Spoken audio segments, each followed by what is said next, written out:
আমরা যারা কম বেশি পড়াশোনা করেছি তারা আমরা সবাই এই বিষয়টাতে রচনা পড়েছি, লিখেছি, পরীক্ষায় এসেছে। বিষয়টা হলো, টপিকটা হলো বিজ্ঞান আশীর্বাদ না অভিশাপ। আশা করছি তোমাদের সবার মনে আছে। এবং আশীর্বাদের ক্ষেত্রে কোন কোন পয়েন্টগুলো আছে, অভিশাপের ক্ষেত্রে কোন কোন পয়েন্টগুলো আছে, সেটা কিন্তু সব আমাদের মাথাতে এখনো অ্যাজ ইট ইজ রয়েছে, তাই না?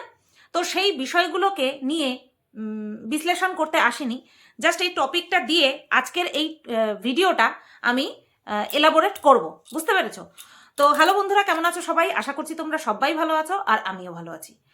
আজকের ভিডিওটা করতে চলেছি আবারও মহুয়া দিদিকে নিয়ে। একটা ছবি আমার চোখে পড়লো, সেটা হচ্ছে বাংলা সিরিয়াল বলে, দাঁড়াও একটা মিনিট, তোমরা সাথেই থাকো। বাংলা সিরিয়াল বলে ফেসবুকে একটা পেজ আছে, ঠিক আছে?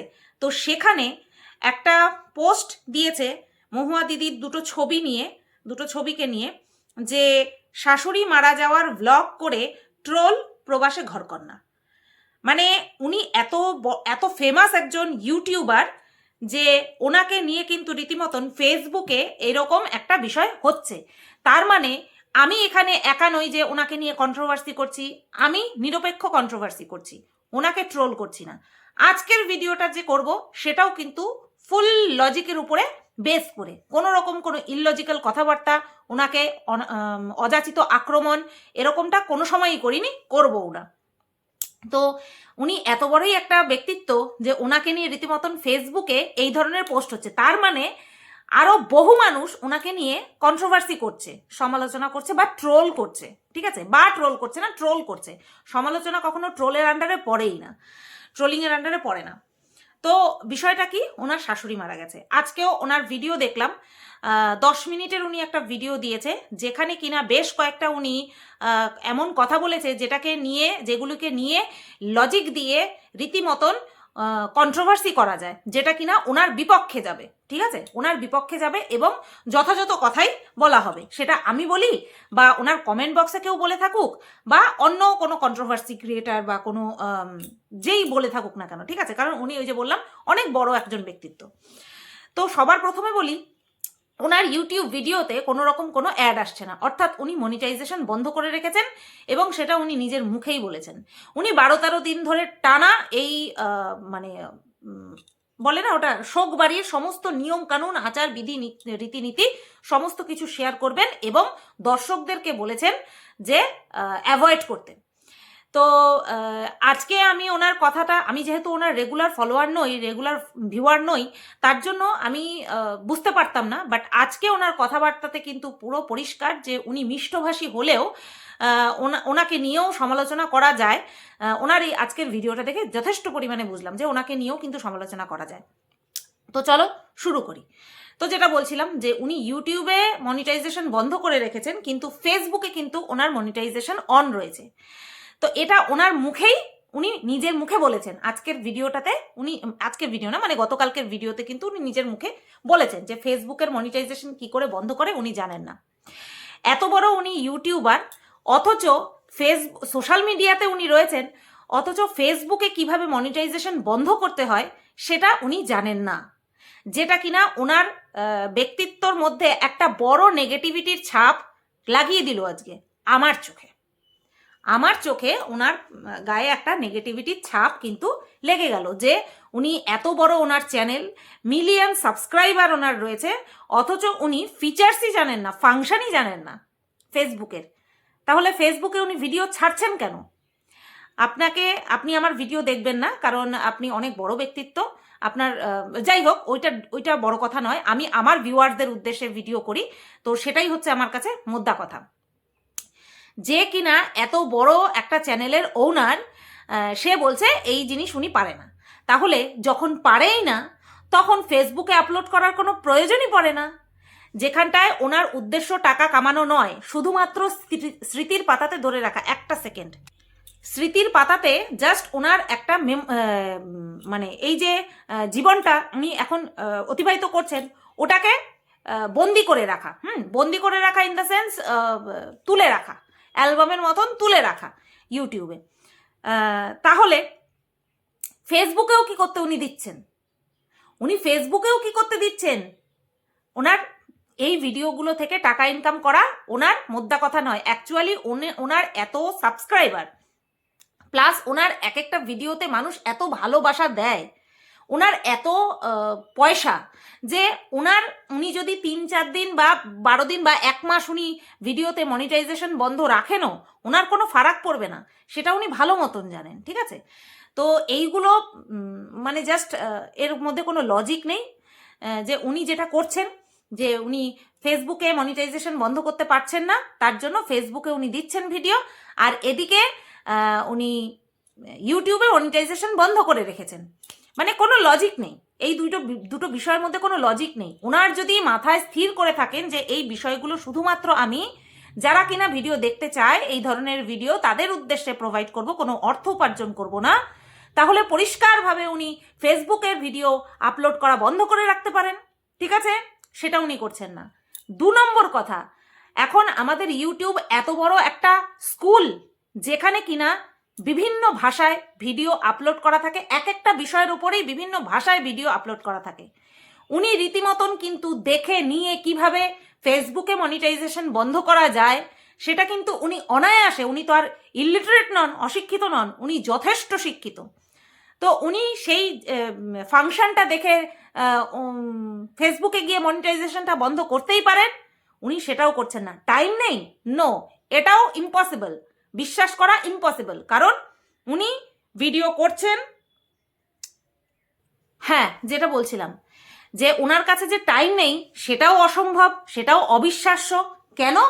কারণ হচ্ছে উনি কিন্তু রীতিমতন ভিডিও করছেন, ভিডিও শ্যুট করছেন, ভিডিও এডিট করছেন, তারপরে সেটাকে সঠিক টাইমে ইউটিউবে আপলোডও করছেন।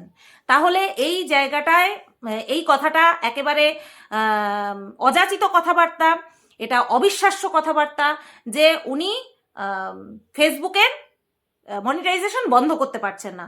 উনি চাইছেন এক না একদিক থেকে উপার্জন করতে এই বিষয়টাকে দেখিয়ে।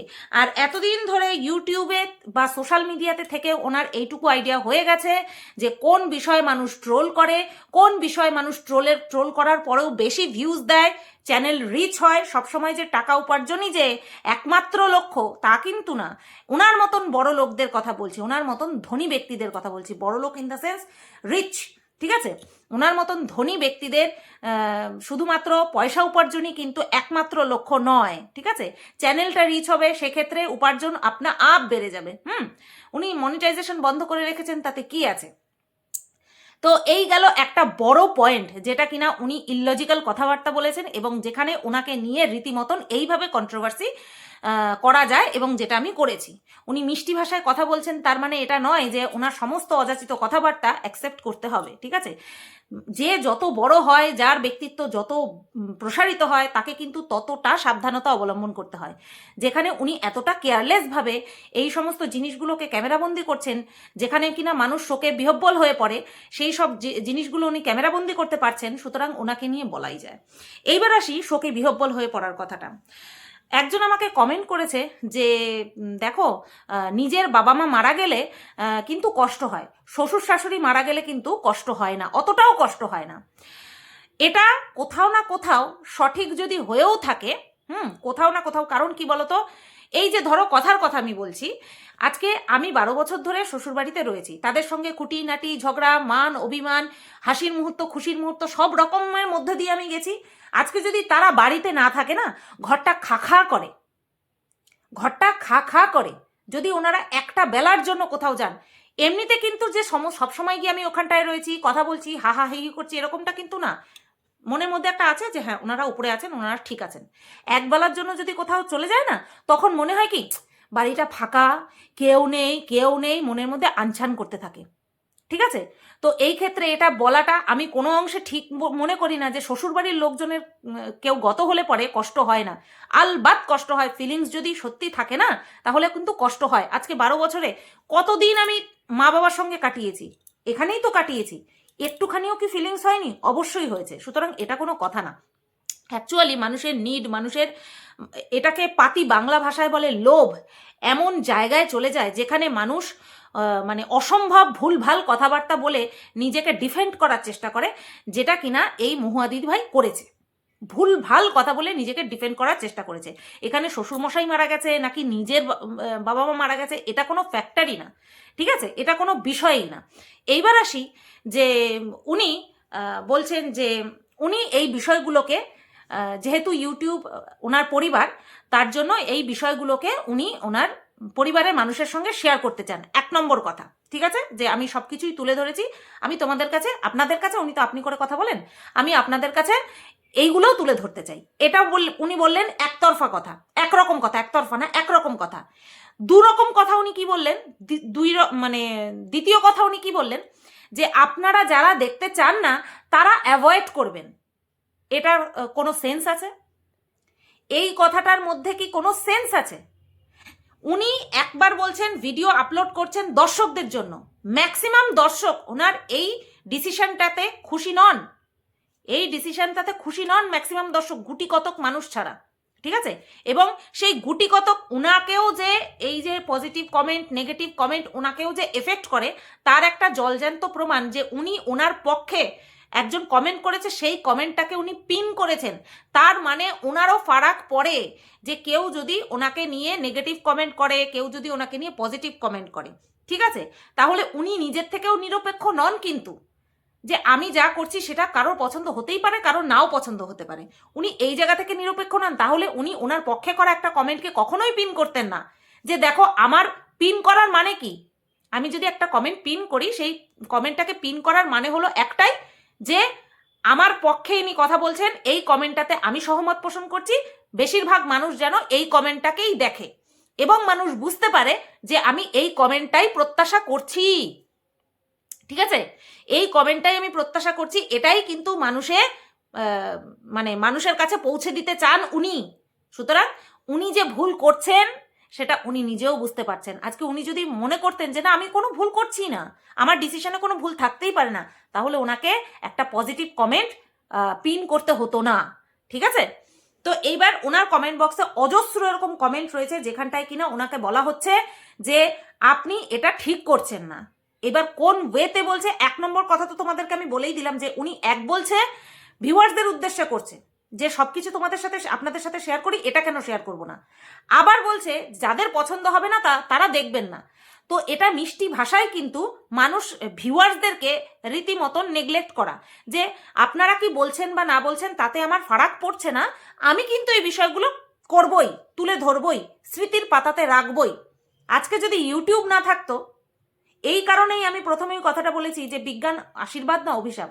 আজকে যদি ইউটিউবটা না থাকতো, আজকে যদি ফোনই না থাকতো, সোশ্যাল মিডিয়া তো বহুত দূরের কথা, আজকে যদি এই বিষয়গুলো নাই থাকতো, তাহলে মানুষ কি স্মৃতির পাতায় মানুষ নিজের পরিবার পরিজনদেরকে ধরে রাখতো না?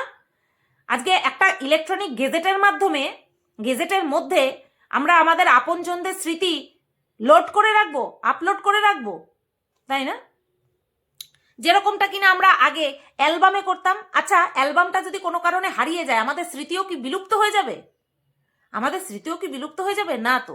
হ্যাঁ, একটা জিনিস কি, আমরা ভবিষ্যৎ প্রজন্ম যদি কেউ থাকে, তাদেরকে পূর্ব যারা আমাদের ছিল, যাদেরকে কিনা আমাদের সন্তানাদিরা চোখে দেখেনি, তাদেরকে দেখাতে পারবো না, তাই বলে কি আমাদের স্মৃতি থেকে বিলুপ্ত হয়ে যাবে? না তো। এবার উনি যদি বলতেন যে না আমি আমার সন্তানের সন্তান তাদেরকে দেখানোর জন্য এগুলো রাখবো, তাহলে বলি ওই নেক্সট জেনারেশন, এত জেনারেশন পর্যন্ত না এই সমস্ত রীতিনীতি থাকবে কিনা সেটাও একটা সন্দেহ আছে, সেটা নিয়েও যথেষ্ট সন্দেহ আছে, ঠিক আছে। তো এই যে বললাম বিজ্ঞান আশীর্বাদ না অভিশাপ, যে যেভাবে কাজে লাগায়। এইবার একটা কথা উনি বললেন যে ওনার আত্মীয় পরিজনরাও নাকি বলেছেন ওনাকে ভিডিও করে রাখতে। এখানে যেহেতু ওনার বাড়িতে শোক চলছে, তার জন্য আমি হাততালিও দিতে পারলাম না। এই যুক্তিটার পরিপ্রেক্ষিতে, এই একটা ইললজিক্যাল যুক্তি, হ্যাঁ, ইললজিক্যাল লজিক, এটার পরিপ্রেক্ষিতে আমি হাততালি পর্যন্ত দিয়ে ওনাকে সম্বোধনা জানাতে পারলাম না, কারণ আমার মধ্যে তো মনুষ্যত্ব আছে, তাই না? সেই কারণের জন্য।